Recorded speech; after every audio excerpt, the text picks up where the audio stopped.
So I'm starting this series of Yap With Me session to get rid of my fear of being perceived and my perfectionism. I don't know, I feel like this is just a way for me to grow as a mature communicator, or like have more confidence on myself.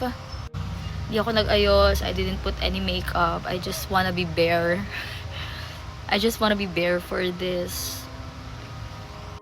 And my only rule for this Yap With Me session is to use the TikTok camera instead of using my phone camera. This is just my way of avoiding overly editing my videos as well, and to just be authentic.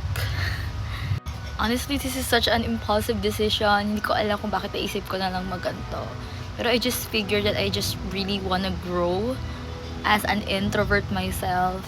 And yeah, just to get rid of my fear of being seen and constantly being a perfectionist. So, yeah.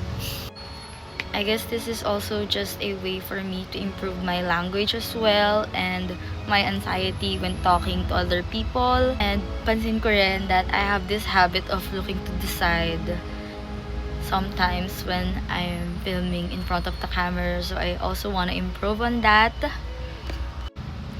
I'm still feeling a bit nervous filming this first Yap With Me session.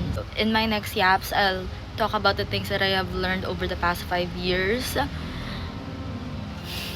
And I don't really care anymore if anyone will watch this, or if I'm embarrassing to other people, if I'm cringe, embarrassing or annoying, call it what you want.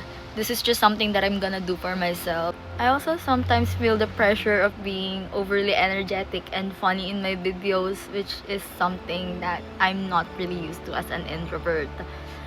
So yeah, this is just a way for me to practice my speaking and communication skills. I'm still so awkward. So sana mag-improve siya sa mga next yaps ko. Bye!